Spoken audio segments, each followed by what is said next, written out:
नमस्कार, NB news देख रहे हैं आप और मैं हूं आपके साथ हितेंद्र। 5 बजे 10 रिपोर्टर्स में आप सभी का स्वागत है। सबसे पहले बात करेंगे किसानों की, क्योंकि कृषि कानूनों के खिलाफ लगातार किसानों का प्रदर्शन जारी है। केंद्रीय गृह मंत्री अमित शाह की अपील को भी किसानों ने ठुकरा दिया है। अब किसान आगे की रणनीति बना रहे हैं। दिल्ली की सीमा पर ही किसान 26 नवंबर से डटे हुए हैं और किसान दिल्ली हरियाणा की सीमा सिंघू बॉर्डर पर डटे हुए हैं और अभी किसी भी मैदान में नहीं जाएंगे, ऐसा किसानों की बैठक में तय किया गया है। सिंधु बॉर्डर पर किसानों ने प्रदर्शन तेज करने का आह्वान भी कर दिया है। किसानों ने यह कहा है कि 1 दिसंबर से राज्यों में भी प्रदर्शन शुरू होंगे।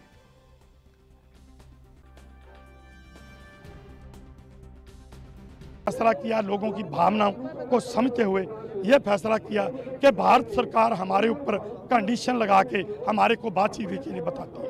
उसने कल जो किया, जो हमें लिखती पत्र आया, उन्होंने कहा कि पहले तुम जो बराड़ी ग्राउंड है वहां पर आओ, तो फिर अगले दिन हम बात करेंगे। हमने उस पत्र को बाद दलील लिखती पत्र भेज के ठुकरा दिया कि जेकर तुम हमारे ऊपर रोज कंडीशनें लगाते हो। जैसे पहले हमने मालगाड़ियां छोड़ी पंजाब में, उसके बाद कहने लगे पैसेंजर भी छोड़ो, हमने पैसेंजर भी छोड़ दी। लेकिन आज कहते हैं दिल्ली से, आज पंजाब का सरकार किसान नहीं। एक बात मोदी अमित शाह कहते हैं, भारत के गृह मंत्री कहते हैं कि ये केवल पंजाब का किसान है। ये केवल पंजाब के किसान नहीं है, इसमें सभी प्रदेशों के, पूरे भारत के किसान हमारे साथ हैं। और ये उनको क्या कुछ बोलता है। कल जो खट्टर ने प्रेस मीटिंग करके हमारे खिलाफ बहुत गलत प्रचार किया, हम खट्टर को बताना चाहते हैं कि खट्टर पूरे भारत के सभी प्रदेशों के किसानों के जो मुख्य कार्यकर्ता आगू हैं, वो सारे के सारे यहाँ पर पहुँच चुके हैं। जैसा हमारे बड़े भाइयों ने चाहा उतनी देर ये संघर्ष जारी रखेंगे। ये काले कानून हर हालत में मोदी जी को वापस लेने पड़ेंगे। और ये बयान दे रहे हैं इसके मंत्री तोमर जी, कह रहे हैं काले कानून बहुत बढ़िया है, ये खेती के कानून लोगों का भला करेंगे। हम देखो जी, हम अपनी कोर कमेटी की मीटिंग करेंगे। जितने इलाके आप बताएंगे हमें भी यहाँ पर धरना यही सही चलेगा, लोग बताएंगे वो सही रहेगा, क्योंकि हम नए हैं। हमारे को पुलिस वाले भाइयों ने, हमारे को आम राहगीरों ने, हमारे को मीडिया ने ये रास्ता बताया और हम यहाँ आ गए। हम तो जा रहे हैं कहीं जंतर मंतर में बैठे जहाँ हमारा अधिकार है, क्योंकि हम लोग प्रदर्शन शांतमयी से करने आए हैं। शांतमयी से 2 महीने से हम पंजाब में पहले किया है, मोदी जी को पूरा सुना दिया है, डीसी दफ्तर राही दिया है, ट्रेनें रोक के बताया है ये ऑर्डिनेंस है जो रद्द किए जान, पर नहीं करने से हमारी मजबूरी है। हम सभी लोग देखो काम धंधा छोड़कर, काम बहुत है इन दिनों में पंजाब में, लेकिन ये जो काले कानून पास किए हैं ये आने वाला। राजीव तिवारी हमारे संवाददाता दिल्ली से हमारे साथ जुड़ गए हैं लाइव। राजीव, फिलहाल क्या कुछ जानकारी है, क्या कुछ तैयारी किसानों की, क्या कुछ रणनीति बनाई गई, क्या फैसला लिया गया आगे की रणनीति को लेकर के? देखिए बिल्कुल दादा, जिस तरीके से लगभग किसान जो है वो 4 दिनों से बॉर्डर पर रुके हुए हैं और कहीं ना कहीं पूरे बॉर्डर की बात करें तो दिल्ली के जो आवाजाही है बिल्कुल बंद कर दी गई है। यानी कि जिस तरीके से बात करें, ट्रांसपोर्टेशन बंद कर दिया गया है, लोगों को दिक्कतें हो रही है, यहाँ तक कि मेट्रो जैसी सेवाएं हैं वो भी बंद पड़ी हुई हैं। कहीं ना कहीं दिक्कतें जरूर आ रही है, मगर किसान अपनी मांगों को लेकर अभी भी अड़े हुए हैं। और यहाँ तक कि जो रोज सुबह उनकी जो बैठक होती है, यानी कि 11 बजे के करीब उनकी बैठक होती है, जिसमें वो एक सारे चीज डिसाइड करते हैं कि आगे की रणनीति क्या है और किस तरीके से कार्य करना है और किस तरीके से प्रदर्शन करना है। मगर बात करें जिस तरीके से कि सरकार की तरफ से, तो कहीं ना कहीं सरकार की तरफ से ये जरूर कहा गया था कि किसान जो चाहें तो अगर दिल्ली के अंदर आ सकते हैं, उनको आने की इजाजत है, मगर निशंत निरंकारी जो ग्राउंड है उसके लिए, ना कि रामलीला मैदान के लिए, ना कि जंतर मंतर के लिए। मगर किसान अभी भी वही डिमांड रख रखी है उन्होंने कि प्रदर्शन करने की जो जगह है रामलीला ग्राउंड दिया जाए या फिर उन्हें जंतर मंतर दिया जाए। मगर सरकार की तरफ से यही पहले स्पष्ट कर दिया गया है कि जंतर मंतर पर इतनी जगह अवेलेबल नहीं है जिससे प्रदर्शन किया जा सके। मगर लगातार किसानों की तरफ से अभी भी वही रुख अपनाया हुआ है कि या तो बिल वापस लीजिए या फिर प्रदर्शन करने की अनुमति दीजिए। मगर लगता नहीं अभी भी कि सरकार झुकेगी, क्योंकि सरकार ने अभी 3 दिसंबर तक का टाइम दिया था कि आप लोग बैठकर बातचीत कर सकते हैं, हम संशोधन करने के लिए तैयार हैं। मगर संशोधन किस तरीके से किया जाएगा वो बैठकर बातचीत करने में ही उसका पता लगेगा। जी, लेकिन राजीव, जिस तरीके से केंद्रीय गृह मंत्री अमित शाह ने अपील की थी, लेकिन अपील और जो उनके पास पत्र भेजा गया किसानों के पास, उसमें शर्त लगा दी गई कि आपको पहले उस तय जो निर्धारित जगह की गई है आपको वहां पर जाना होगा और तभी किसानों से अब बातचीत उससे पहले हो सकती है जो समय निर्धारित किया गया है 3 दिसंबर का। लेकिन इस तरीके की जो बातें केंद्र सरकार की तरफ से की जाती रही हैं पहले भी, क्योंकि जिस तरीके से किसानों ने कहा कि पहले हमने रेल छोड़ी, मालगाड़ी छोड़ी, उसके बाद ये कहा गया कि यात्री ट्रेनें भी छोड़िए, उसके बाद रेल चलाई जाएगी, तो पहले वो भी छोड़ा गया, यात्री ट्रेनों को भी छोड़ा गया। लेकिन अब एक बार फिर से शर्त लगा रही है केंद्र सरकार। इस तरीके से नहीं चलेगा कि बार बार हम पर शर्तें थोप दी जाए।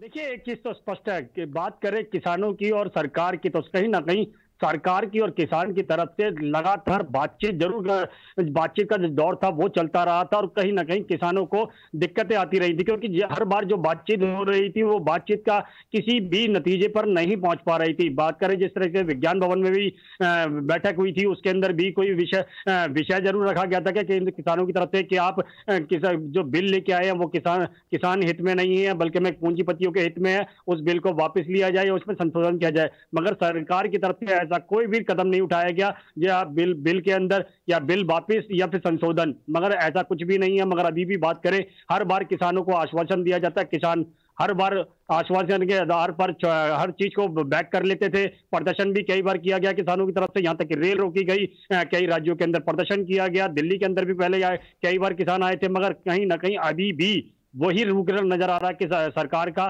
कि सरकार सिर्फ आश्वासन देने के मूड में है और यहाँ तक कि किसानों को अभी कोई संतुष्टि नहीं मिल पा रही है। क्योंकि जिस तरीके से लगातार किसानों की तरफ से ये कहा गया है कि हम शांतिपूर्ण प्रदर्शन करेंगे, मगर किसान अभी भी उसी पड़े हुए हैं, प्रदर्शन करने की उन्हें अनुमति दी जाए या फिर सरकार बैक करे अपने कदमों को, मगर लगता नहीं है अभी भी किसान सरकारें वापस होंगी या फिर कहे बिलों में संशोधन करेगी या फिर बिल वापस लेगी। मगर सरकार की तरफ से शर्त जरूर रखी गई है कि आप निर्धारित जगह पर जाइए, यानी कि निरंकारी ग्राउंड में जाइए, वहां पर प्रदर्शन कीजिए, शांतिपूर्ण प्रदर्शन कीजिए, फिर उसके बाद हम 3 दिसंबर तक का समय दिया हुआ है ताकि हम बैठकर बातचीत कर सके। मगर किसान अभी भी सरकार के इस बात पर विश्वास नहीं कर पा रहे, क्योंकि हर बार यही उनको मिला है कि विश्वास, आश्वासन, आश्वासन, आश्वासन, इसके अलावा किसानों के पास कुछ नहीं आया हाथ में। जी, लेकिन राजीव, जिस तरीके से किसान और केंद्र सरकार के बीच में ये जो संघर्ष चल रहा है, किसानों का आंदोलन लगातार आगे बढ़ता हुआ दिखाई दे रहा है, किसान काफी बड़ी संख्या में वहां पर पहुंच रहे हैं,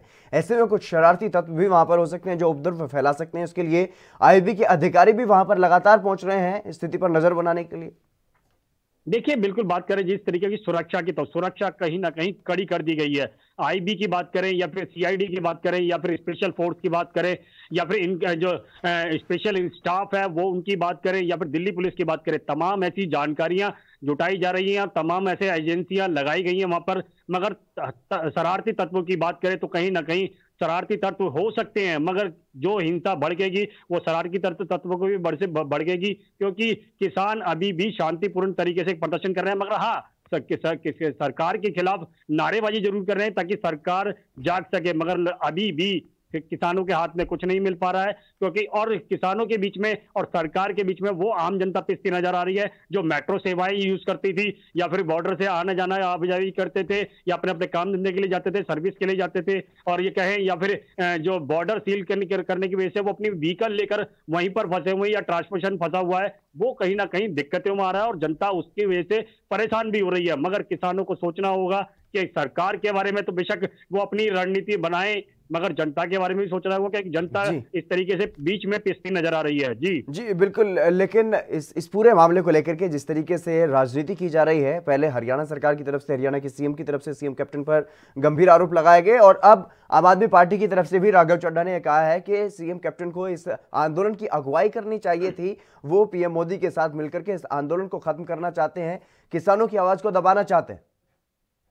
देखिए, एक चीज तो स्पष्ट है, राजनीति जरूर है इसके अंदर, क्या ये नहीं कह सकते कि हम राजनीति नहीं है, क्योंकि किसानों को पंजाब से ही लेके चले थे, मतलब सीधे सीधे कहें तो कांग्रेस पार्टी की सत्ता है वहां पर और सत्ता के द्वारा ही किसानों को शायद कहा गया था कि जो बिल लेके आए हैं वो बिल उनके हित में नहीं है और वो बिल वापस होना चाहिए। जैसे ही किसान वहां से चले तो हरियाणा के अंदर बीजेपी की सरकार है और बीजेपी ने तमाम कोशिशें की थी पंजाब के जो किसान थे उनको रोकने की, मगर आप बात करें जब दिल्ली तक आ चुके हैं, यानी कि दिल्ली के बॉर्डरों पर किसान रुके हुए हैं और तमाम पूरे देश के किसान अब एकजुट होते चले जा रहे हैं, तो कहीं ना कहीं दिक्कतें जरूर आ रही हैं। और इसी को मद्देनजर रखते हुए दिल्ली सरकार की तरफ से ये जरूर कहा गया था कि हम आपको निरंकारी ग्रांट स्टैंड दे रहे हैं, वहां पर आके आप प्रदर्शन कर सकते हैं। मगर इसके अंदर भी किसानों को यही नजर आ रहा है कि इसमें सिर्फ राजनीति की जा रही है, क्योंकि आम आदमी पार्टी वोट बैंक के लिए अपनी तरफ किसानों को करना चाह रही है। कांग्रेस की बात करें तो वो भी वोट बैंक के लिए अपनी तरफ करना चाह रहे हैं, क्योंकि वो विपक्ष में है और सत्ता के अंदर बीजेपी है, और बीजेपी किसानों को अपने हाथ से देना छोड़ना नहीं चाहिए, क्योंकि किसानों ने ही सबसे ज्यादा वोट किए थे, यानी कि 50% के करीब जो वोटिंग है वो किसानों की तरफ से है, ग्रामीण इलाके की तरफ से है, और सत्ता में आने के लिए कोई भी कुछ भी कर सकता है। जी बिल्कुल राजीव, लेकिन जिस तरीके से पहले सीएम कैप्टन ने ये आरोप लगाए थे सीएम मनोहर लाल खट्टर पर कि उन्होंने किसानों पर बर्बरता की है और इसके लिए उन्हें माफी मांगनी चाहिए, इस पर अब प्रतिक्रिया भी सामने आई है मनोहर लाल खट्टर की। उन्होंने साफ कर दिया कि वाटर कैनन का इस्तेमाल और आंसू गैस का इस्तेमाल कोई बल प्रयोग नहीं है, और इसके साथ ही साथ उन्होंने सीएम कैप्टन पर भी निशाना साधा। देखिए, एक चीज तो स्पष्ट है, जब भाजपा की बात करें तो हरियाणा के अंदर भाजपा की सरकार है और कांग्रेस के अंदर पंजाब के अंदर तो कांग्रेस की सरकार है। कहीं ना कहीं राजनीति इसमें जरूर है, मगर एक चीज स्पष्ट है, जिस तरीके से भाजपा ने यानी बीजेपी की सरकार ने ये कहा है कि बल प्रयोग नहीं करा, मगर इसको बल प्रयोग ही कहेंगे, क्योंकि वाटर कैनन का इस्तेमाल ठंड के अंदर अगर किसी व्यक्ति के ऊपर होता है तो वो बल प्रयोग यही कहलाता है। टीयर गैस का इस्तेमाल किया गया, वो भी बल प्रयोग है, क्योंकि बेशक पुलिस एजेंसियां जितनी भी हैं वो प्रदर्शनकारियों को रोकने के लिए ये बल प्रयोग किया गया था, मगर अभी भी इसके अंदर बल ही नजर आ रहा है, क्योंकि ठंड के अंदर अगर किसी व्यक्ति के ऊपर वाटर कैनन होता है या फिर टीयर गैस छोड़ी जाती है तो सोचिए उसका अंदाजा क्या होगा उस व्यक्ति की क्या।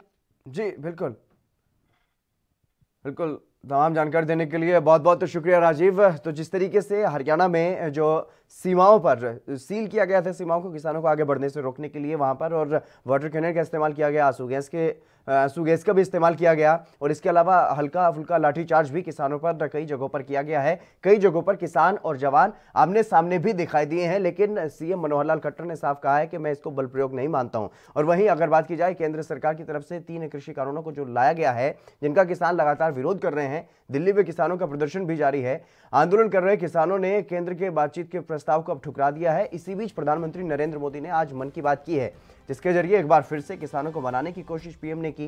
उन्होंने कहा कि बीते दिनों हुए कृषि सुधारों से किसानों के लिए नई संभावनाओं के द्वार खुले हैं। पीएम मोदी ने कानूनों से होने वाले फायदों को उदाहरण देकर भी किसानों को समझाने की कोशिश की। पीएम मोदी ने कहा है कि किसान पुराने बंधनों से मुक्त हुआ है, अब किसानों को नए अधिकार और नए अवसर भी प्राप्त हुए हैं। भारत की संसद ने कृषि सुधारों को कानूनी स्वरूप दिया। इन सुधारों से न सिर्फ किसानों के अनेक बंधन समाप्त हुए हैं, बल्कि उन्हें नए अधिकार भी मिले हैं, नए अवसर भी मिले हैं।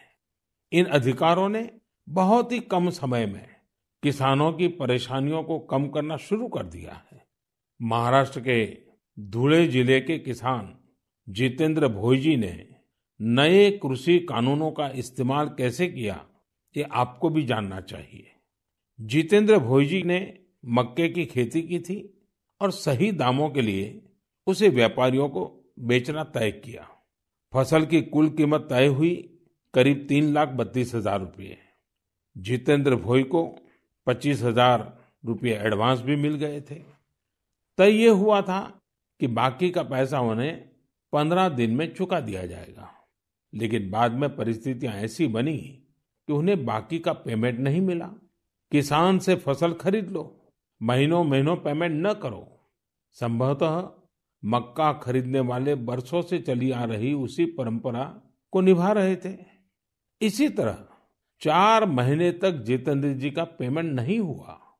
इस स्थिति में उनकी मदद की सितंबर में जो पास हुए हैं, जो नए कृषि कानून बने हैं, वो उनके काम आए। इस कानून में ये तय किया गया है कि फसल खरीदने के 3 दिन में ही किसान को पूरा पेमेंट करना पड़ता है। केंद्र सरकार की तरफ से तमाम मंत्री और खुद प्रधानमंत्री नरेंद्र मोदी भी तमाम कोशिशें करते हुए जरूर नजर आ रहे हैं, लेकिन बात बनती हुई दिखाई नहीं दे रही है। किसान लगातार आंदोलन कर रहे हैं। फिलहाल रुकेंगे एक छोटे से ब्रेक के लिए, जल्द हाजिर होंगे।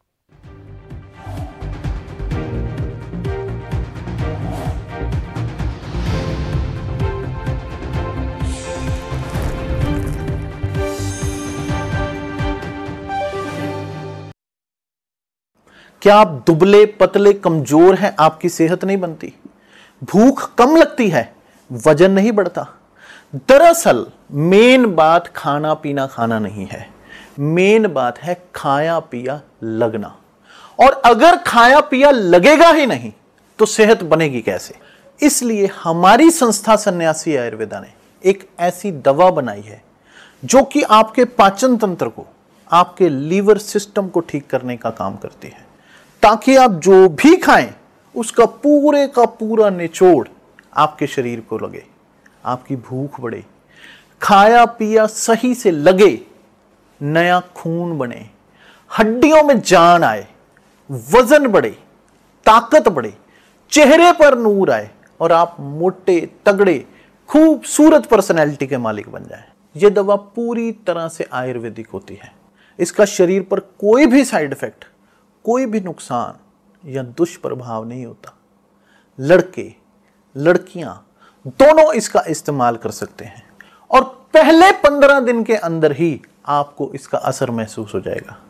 सिर्फ 650 रुपए की पूरे 1 महीने की दवा होती है और आप इसे घर बैठे 01145454545 पर फोन करके दवा मंगवा सकते हैं।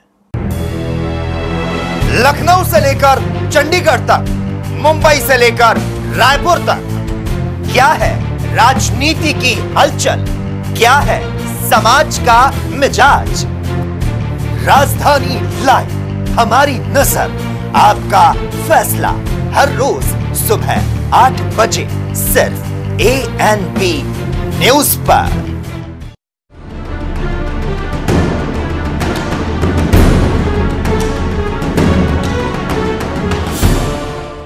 एक निजी यूनिवर्सिटी का काला सच, BTech, MTech, BBA, engineer teacher बनाने का काला खेल।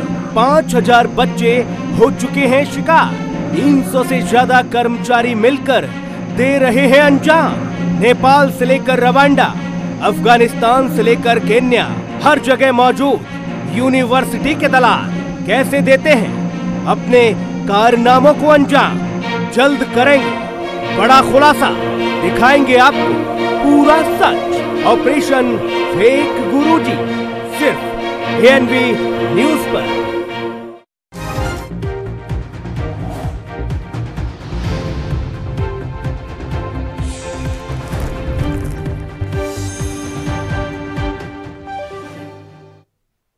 ब्रेक के बाद एक बार फिर से आप सभी का स्वागत है। खबरों में आगे बढ़ेंगे। केंद्र सरकार के 3 किसान कानूनों पर घमासान लगातार जारी है। अब दिल्ली समेत देश के कई राज्यों से किसानों का आंदोलन देखने को मिल रहा है। अलग अलग जगहों पर विरोध किया जा रहा है, जहां पर किसान लगातार प्रदर्शन कर रहे हैं। वहीं उत्तराखंड में भी कांग्रेस अब किसानों के समर्थन में आ गई है। ऋषिकेश में कांग्रेस ने केंद्र सरकार का पुतला फूंका है और केंद्रीय कृषि कानूनों के विरोध में नारेबाजी की है।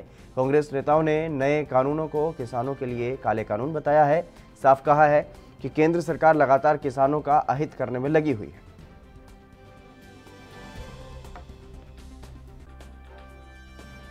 किसान आंदोलित है केंद्र सरकार के गलत रवैये से, उसके गलत आचरण से।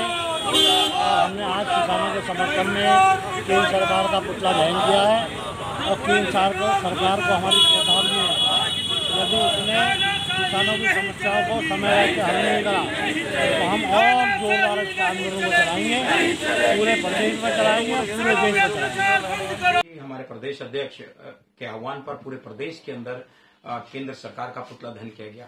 जहां केंद्र एक और किसान और महिलाओं के हितों की बात करती थी, किसान के हितों की बात करती थी, आज केंद्र सरकार के बर्बरतापूर्ण रवैये के तहत किसान को सड़कों पर संघर्ष करना पड़ रहा है।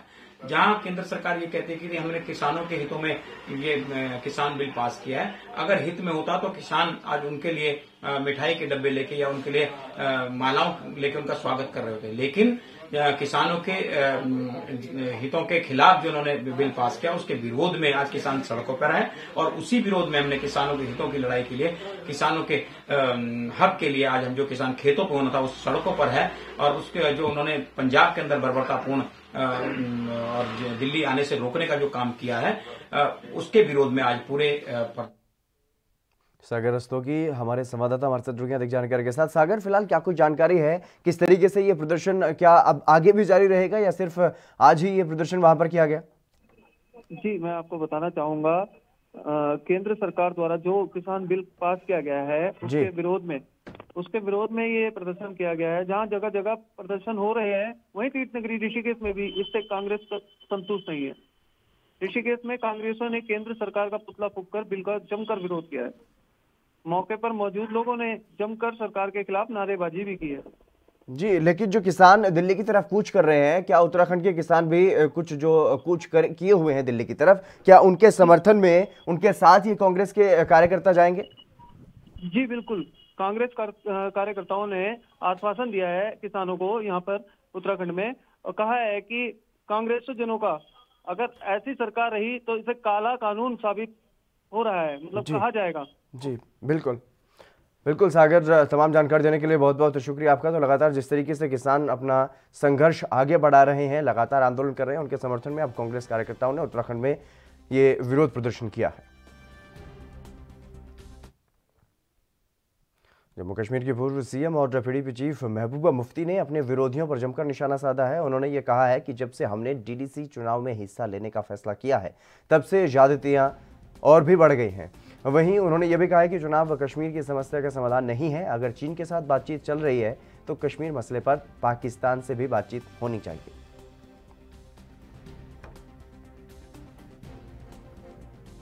वही तो कहती है कि यहाँ तो बात करने वाले हो, मतलब जो वहीद है, ही वॉज द सबसे ज्यादा ardent advocate of dialogue, reconciliation, democracy, और डेमोक्रेसी की वजह से उसने 14 महीने बंद होने के बावजूद उसने फॉर्म भरा डीडीसी का।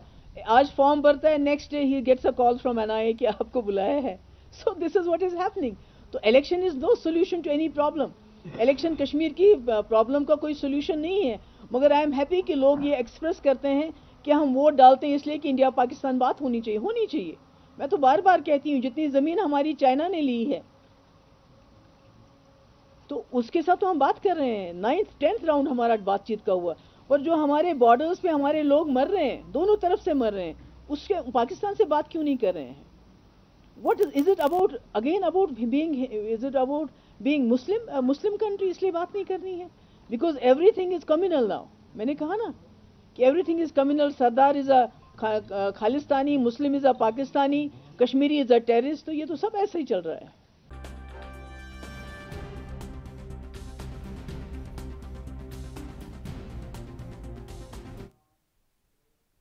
रविंद्र श्रीवास्तव हमारे संवाददाता इस खबर पर अधिक जानकारी के साथ हमारे साथ जुड़ गए हैं। रविंद्र, फिलहाल क्या कुछ जानकारी है, क्योंकि जिस तरीके से पीडीपी नेता महबूबा मुफ्ती ने एक बार फिर से अपना जो जहर है वो उगला है और एक बार फिर से ये कहा है कि पाकिस्तान से बातचीत होनी चाहिए, इसका क्या कुछ मतलब समझा जाए? जी देखिए, जिस तरह से महबूबा मुफ्ती सत्ता में लौटी हैं, सत्ता में आई हैं जब से, तब से वो पाकिस्तान की हिमायत करती रही हैं, और खास करके 370 के मुद्दे को लेकर जब भी सुलझाने की सत्र हटने से पहले जी थी कि महबूबा पाकिस्तान को पार्टी बनाया जाए, पाकिस्तान अलगाववादी और जम्मू कश्मीर के साथ साथ केंद्र सरकार जो है, इन सबको मिलकर बातचीत करके बैठकर कश्मीर के मसले को सुलझाना चाहिए, ताकि जो है कश्मीर मसला सुलझ जाए। क्योंकि पाकिस्तान ने जो पीओके जो है वो कभी जम्मू कश्मीर का हिस्सा हुआ करता था, लेकिन 1947 में जब कबायली हमला हुआ तो उसके बाद उन्होंने छीन लिया था, और अभी भी जो 25 सीटें हैं वहां की, वो जम्मू कश्मीर असेंबली के अंदर अभी भी काउंट की जाती है। तो ये सब मुद्दे को लेकर फिर कहीं ना कहीं महबूबा मुफ्ती ने, जिस तरह से उनकी सियासी जमीन खिसक चुकी है, तो कहीं ना कहीं फिर से महबूबा मुफ्ती को फिर से वापस पाने के लिए ऐसी बयानबाजी कर रही हैं ताकि कश्मीर घाटी में उनका जनाधार बढ़ सके। लेकिन उनको ये समझना होगा कि अब उनका जनाधार खत्म हो चुका है और धीरे धीरे जो बचा खुचा है वो भी खत्म हो रहा है। तो कहीं ना कहीं फिर से पाकिस्तान का राग अलाप कर लोगों की सहानुभूति हासिल करने की कोशिश कर रही हैं। जी रविंद्र, लेकिन उन्होंने अपनी हिरासत के बारे में भी यहाँ पर प्रतिक्रिया दी है कि मुझे हिरासत में लिया गया, लेकिन बड़े अधिकारी बाहर ये कहते रहे कि हिरासत में नहीं लिया गया। जी देखिए, मैंने इसका मतलब यही निकाला जाए, ताकि देखिए जिस तरह से पहले जो विपक्षी नेता हैं, खास करके महबूबा मुफ्ती की बात करें, डॉक्टर फारूक अब्दुल्ला की बात करें, तो इनको सिक्योरिटी प्रोवाइड की गई है एक विपक्षी दल का नेता होने के नाते। तो वहां पर सिक्योरिटी को बढ़ाया गया था, हालांकि नजरबंदी नहीं थी। शाम होते होते सरकार ने भी कहा था कि हमने कोई नजरबंदी नहीं की है। तो ये कहीं ना कहीं सियासी हम कहें सियासी फंडा हो सकता है, क्योंकि महबूबा मुफ्ती यही चाहती है कि वो हर एक चीज को कैच करे जो केंद्र सरकार के द्वारा की जाती है। खास करके अगर सिक्योरिटी बढ़ाई जाती है तो उसको किस तरह से अपने फायदे के लिए उसको चुना जाए, तो ये सब चीजें मायने रखती है। और जब सरकार ने कहा भी कि हमने महबूबा मुफ्ती की कोई नजरबंदी नहीं की है, वो कहीं पे भी आ जा सकते हैं, तो ऐसे में महबूबा मुफ्ती ने सुबह जो अपना चुनावी स्टंट कहें हम जिसको नजरबंदी का उन्होंने नाम दिया था, वो खेल चुकी थी। लेकिन लोग भी इस चीज को समझते हैं कि जिस तरह से डीडीसी के चुनाव जो चल रहे हैं, कल ही पहले चरण का चुनाव जो है वो खत्म हुआ है, अभी 7 चरण और बाकी पड़े हैं, तो ये सब चीजें मायने रखती हैं कि चुनावी सरगर्मी के दौरान ऐसी चीजें जो है वो सामने आती हैं। इन पर आम जनता जो है बहुत ज्यादा गौर करती है, और चुनाव जब खत्म होंगे तो इसका पता चल जाएगा महबूबा मुफ्ती को कि आखिरकार वो जिस तरह से आए दिन ड्रामा रचती हैं, तो वो उसका पता जो है वो चल जाएगा। अतेंद्र, बिल्कुल रविंद्र, तमाम जानकारी देने के लिए बहुत बहुत शुक्रिया आपका। फिलहाल रुकेंगे एक छोटे से ब्रेक के लिए, जल्द हाजिर होंगे।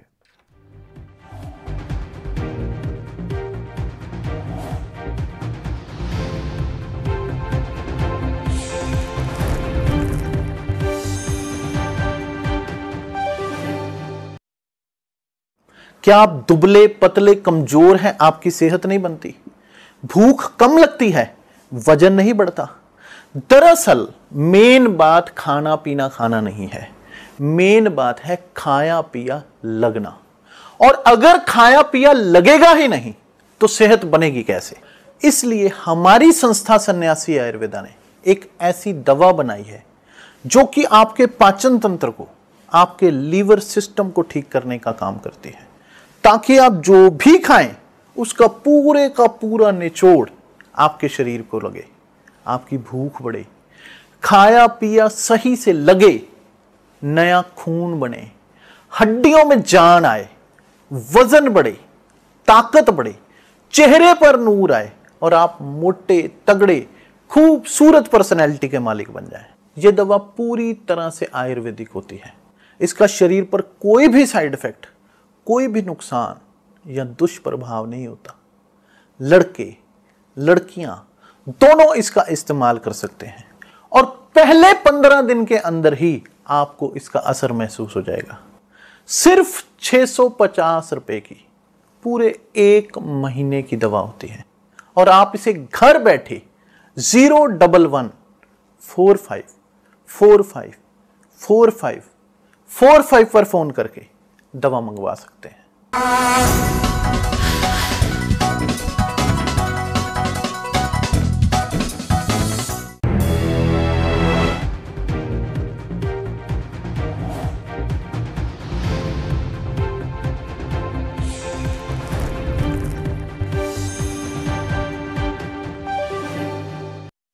ब्रेक के बाद एक बार फिर से आप सभी का स्वागत है। खबरों में आगे बढ़ेंगे। छत्तीसगढ़ के सुकमा में आईईडी ब्लास्ट हुआ है, जिसमें सीआरपीएफ की कोबरा बटालियन के 10 जवान घायल हुए, जबकि एक असिस्टेंट कमांडेंट शहीद हो गए।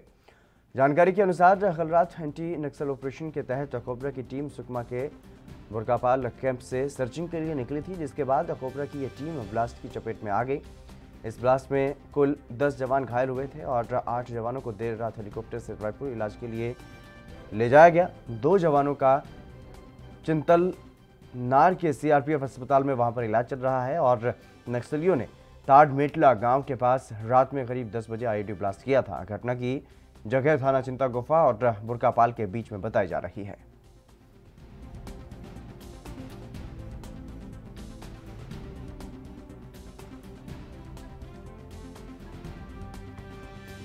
नक्सली हमला हुआ सुकमा में, आईईडी ब्लास्ट वहां पर हुआ, जिसकी चपेट में आ गए कोबरा के 10 जवान जो घायल हो गए थे मौके पर, लेकिन इनमें से 8 को रेफर किया गया है। और आपको बता दें, जिस तरीके से ये ब्लास्ट हुआ, इसकी जब ये चपेट में आए तो 8 जवानों को देर रात ही हेलीकॉप्टर से रायपुर भेजा गया था इलाज के लिए। लेकिन इस घटना में ये बताया जा रहा है कि एक अधिकारी शहीद हुए हैं। और जिस तरीके से नक्सलियों का लगातार नक्सलियों के खिलाफ अभियान जो है छत्तीसगढ़ में चलाया गया है, छत्तीसगढ़ सरकार की तरफ से लगातार कोशिशें की जा रही हैं अभी भी। और नक्सली, कुछ जो नक्सली महिलाएं हैं या नक्सली हैं वो नक्सलवाद का रास्ता छोड़कर के मुख्य धारा में शामिल भी हो रहे हैं। लेकिन इसी से बौखलाए हुए नक्सली लगातार इस तरीके की वारदातों को अंजाम दे रहे हैं।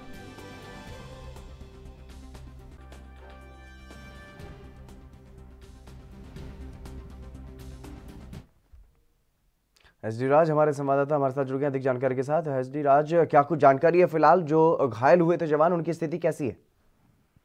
जी जितेंद्र जी, मैं बताना चाहूंगा सुकमा जिले में नक्सलियों ने कल देर रात में 2 आईडी ब्लास्ट किया था, जिसमें 9 जवानों को घायल हुए थे, जिसमें से 1 जवान की शहीद होने की खबर पुष्टि किया गया है। 8 जवानों को बेहतर इलाज के लिए बस्तर से रायपुर के लिए हेलीकॉप्टर के द्वारा रात के ही रवानगी किया गया था। उसके बाद जब यहाँ पे रवानगी किया गया तो उसके बाद वहाँ बेहतर इलाज के लिए रायपुर में बेहतर इलाज चल रही है। और अभी तक जो जानकारी आ रही है इस पे यही है कि इलाज जारी है और बेहतर इलाज चल रही है। जी, और इस मामले में सुरक्षा बलों की तरफ से फिलहाल क्या कुछ कार्रवाई की गई है? किस तरीके से इस वारदात को अंजाम दिया नक्सलियों ने, उन पर कोई कार्रवाई अभी तक? जी, मैं आपको बताना चाहूंगा कि बस्तर जिला जो कि नक्सलियों का गढ़ माना जाता है, आए दिन यहाँ पे बड़े बड़े घटनाएं नक्सलियों का होते ही रहता है। इसी को घटना को अंजाम 3 दिनों से जो बस्तर में बारिश का वातावरण चल रहा था, बारिश आए दिन गिर रहा था, तो इसी बीच में नक्सलियों ने बारिश को और उसके बाद सुकमा जो जहाँ पे ये घटना हुई है वो घोर नक्सल क्षेत्र है। और उसके बाद वहाँ पे जहाँ पे घटना हुई है नक्सल क्षेत्र के साथ ही साथ और बहुत घना जंगल भी है। और रात के जब सर्चिंग पार्टी पे निकले हुए थे 206 के बटालियन जब निकला हुआ था तो वहाँ पे घेराबंदी कर फायरिंग और ब्लास्ट किया गया था। इसमें 9 जवान घायल हुए थे, जिसमें से 1 जवान की पुष्टि की गई है कि शहीद हो गए। जी, और इसके अलावा क्या सुरक्षा बलों की तरफ से या किसी अधिकारी की तरफ से कोई अभी तक कोई प्रतिक्रिया सामने आई हो? किस तरीके से आगे की कार्रवाई की जाएगी? जी, मैं बताना चाहूंगा जैसे कि इस क्षेत्र में इससे पहले भी ऐसे ही बड़ा घटना हो चुका है, तो अभी सभी अधिकारी अभी जांच पड़ताल में लगे हुए हैं और कोई भी अधिकारी अभी संपर्क साध नहीं पा रहे हैं, क्योंकि सभी अधिकारियों का कहीं ना कहीं बैठक चल रहा है, कुछ ना कुछ जानकारियां चल रही है, इसलिए कोई भी अधिकारी अभी कुछ कहने से सामने नहीं आ रहे हैं। और जिस तरह से अभी जो जानकारी प्राप्त हो रही है, जितने भी घायल जवान हैं सभी को रायपुर रेफर किया गया, तो इसीलिए आला अधिकारी जितने भी है बस्तर संभाग से जितने भी बड़े अधिकारी हैं सभी रायपुर की ओर ही है और रायपुर में ही कुछ बैठक चल रही है। ऐसी जानकारी सूचना तंत्रों के द्वारा हमको प्राप्त हो रही है। जी बिल्कुल एसडी राज, तमाम जानकारी देने के लिए बहुत बहुत शुक्रिया आपका।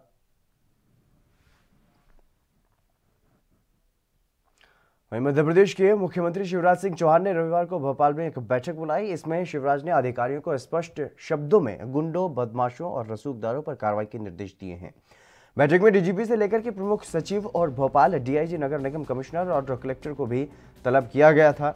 शिवराज ने यह कहा है कि मध्य प्रदेश में गुंडों, बदमाशों और अपराधियों को दफन करना है। इनके खिलाफ दंड ही एकमात्र उपाय है। उनके खिलाफ कार्रवाई चलती रहनी चाहिए और एक तो सीधे सुशासन का काम करना है। जहां गड़बड़ी की संभावना है वहां पर बिना देरी समय पर वहां पर कार्रवाई की जाए और भोपाल को मॉडल बनाना है। 10 से 15 दिन में रूपरेखा बनाकर के विकास के लिए प्लान तैयार करें। प्रशासन, सुशासन, सुविधाओं और विकास पर काम करना है। मेट्रो के कार्य में भी तेजी लाना है। धीमी गति से काम अब नहीं चलेगा। अगर बाधा है तो उसे दूर करने के लिए उपाय किए जाएं या फिर तत्काल सीएमओ को सूचित किया जाए ताकि समस्या का हल किया जा सके।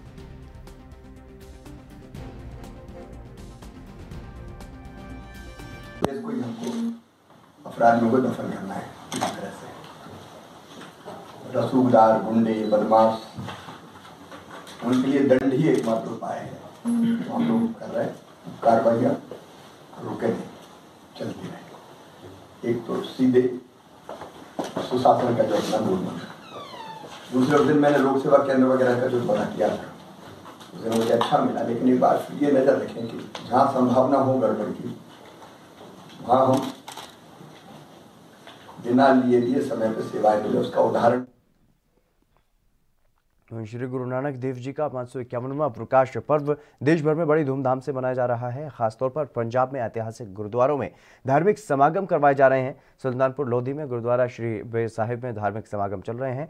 हजारों की संख्या में वहां पर श्रद्धालु भी पहुंच रहे हैं। श्री गुरु नानक देव जी के तप स्थल गुरुद्वारा श्री बेर साहिब में माथा टेकने के लिए भी श्रद्धालु पहुंच रहे हैं और 3 दिन चलने वाले समागम की शुरुआत के पहले दिन ही वहां पर श्रद्धालु भारी संख्या में पहुंचे थे। दूसरे दिन भी काफी संख्या में बड़ी संख्या में वहां पर श्रद्धालु पहुंच रहे हैं। धार्मिक जत्थेबंदियों की तरफ से श्रद्धालुओं के लिए लंगर का भी प्रबंध किया गया है।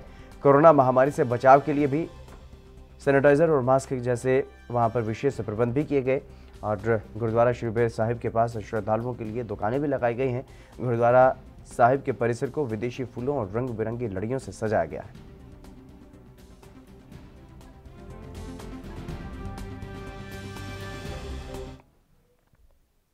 सुनील गोगना हमारे संवाददाता हमारे साथ जुड़ गए हैं अधिक जानकारी के साथ। सुनील, फिलहाल क्या कुछ स्थिति वहां पर देखने को मिल रही है? कितना उत्साह श्रद्धालुओं में? कैसे? सुनील, क्या आप मेरी आवाज सुन पा रहे हैं? Hello hello.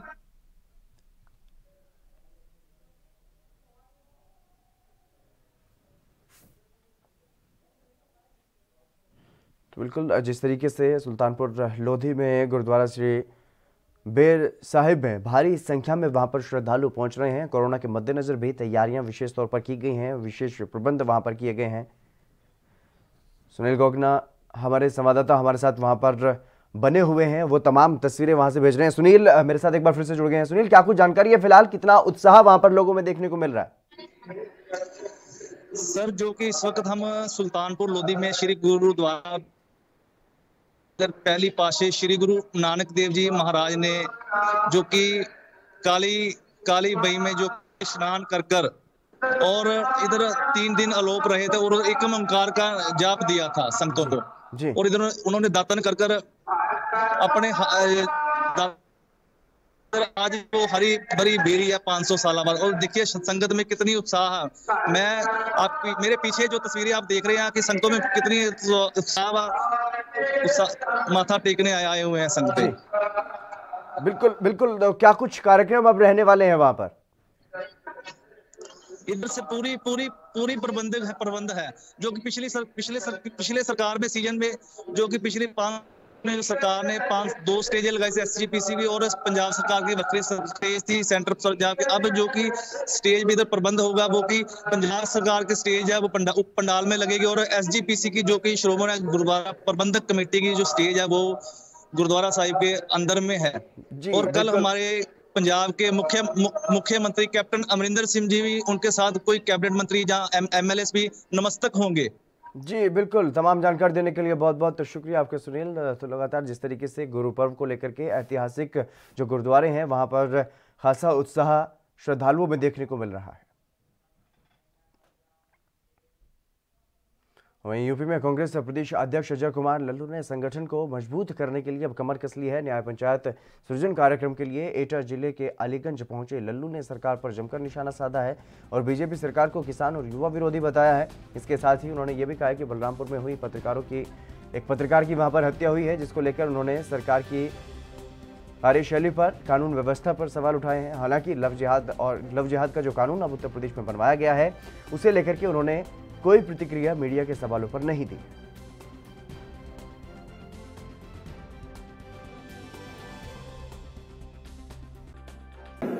सभी न्याय पंचायतों के अध्यक्षों का और उनकी जो कमेटी बनानी है, ग्राम सभा कमेटी बनानी है, लगभग 60,000 गांवों तक कांग्रेस पार्टी की इकाइयां बनने जा रही हैं।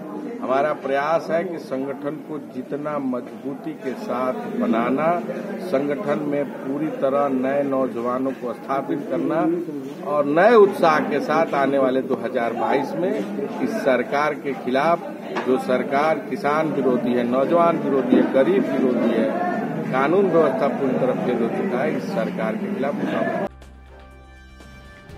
उत्तर प्रदेश में उपचुनाव में जो स्थिति कांग्रेस की हुई उसके बाद अब कांग्रेस के जो नेता हैं उन्होंने शायद कमर कस ली है और संगठन को मजबूत करने के लिए अब जो कार्यक्रम है वो भी करने शुरू कर दिए गए हैं। लेकिन जिस तरीके से किसानों का आंदोलन लगातार चल रहा है उसको लेकर के भी अजय कुमार लल्लू ने भारतीय जनता पार्टी की सरकार पर निशाना साधा है। उन्होंने साफ तौर पर ये आरोप केंद्र सरकार पर और योगी सरकार पर लगाया है कि ये सरकार किसान विरोधी है, युवा विरोधी है, युवा बेरोजगार हैं, उनको रोजगार देने की इन्होंने बात कही थी, वादा किया था, लेकिन युवाओं को रोजगार नहीं दिया जा रहा है। उसको लेकर के भी उन्होंने निशाना साधा है। उन्होंने कहा है कि युवाओं को रोजगार देने के लिए भी कोई कानून लेकर के आया जाए, लेकिन जो मामला फिलहाल चर्चा में है, लव जिहाद का जो मुद्दा है, जब उसके बारे में उनसे सवाल पूछने की कोशिश की गई, मीडिया कर्मियों ने उनसे सवाल पूछा लव जिहाद के कानून पर, उन्होंने कोई भी प्रतिक्रिया उस मामले पर नहीं दी।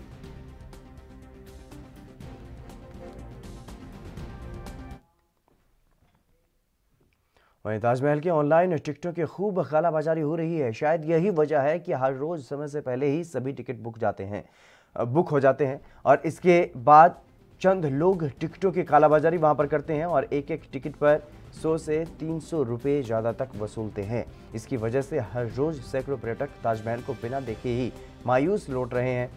कोरोना काल में 188 दिनों में से वहां पर ताजमहल पर्यटकों के लिए खोला गया है और जिसमें एक दिन में 5000 टिकटों की लिमिट रखी गई है। इसी के चलते टिकटों की कालाबाजारी भी अब शुरू हो गई है, जिससे पर्यटकों को खासी दिक्कतों का सामना वहां पर करना पड़ रहा है।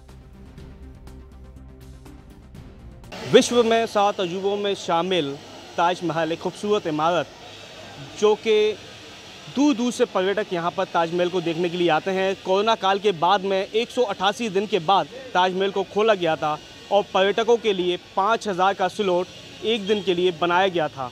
यहाँ ताजमहल पर हो रही टिकटों की कालाबाजारी को लेकर के पर्यटकों को बेरंग ताजमहल देखे वापस जाना पड़ता है। निराश होकर लौटते हैं पर्यटक। अभी कुछ पर्यटक हमारे साथ में मौजूद हैं जिनको ताजमहल का टिकट नहीं मिल पाया। आइए उनसे बात करते हैं। क्या नाम है आपका? जी सर, मेरा नाम शिवानी है, मैं गुड़गांव से आई हूँ। जी, आपने ताजमहल देखा? जी नहीं, यहाँ पे ऑलरेडी टिकट बुक हो चुकी हैं सारी। एंड यहाँ पे सरकार ने, गवर्नमेंट ने 5000 टिकट्स का दिया हुआ है, गाइडलाइंस जारी की हुई है जी।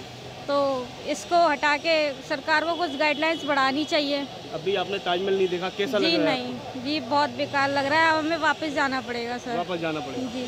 तो ताजमहल बिना देखे वापस जाना पड़ेगा पर्यटकों को। और पर्यटकों का साफ तौर पर यही कहना है कि अगर सरकार ने यहाँ पर टिकट विंडो को खोल दिया होता तो शायद हमको यहाँ से वापस नहीं जाना पड़ता। कैमरामैन गुल मोहम्मद के साथ जावेद खान, ANB न्यूज़, आगरा।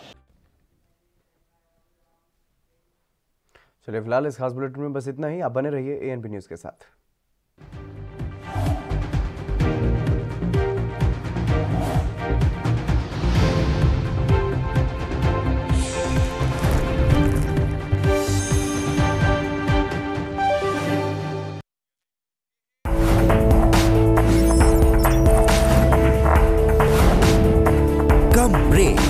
और ज्यादा खबरों के साथ देखिए ANB news in channel number पर।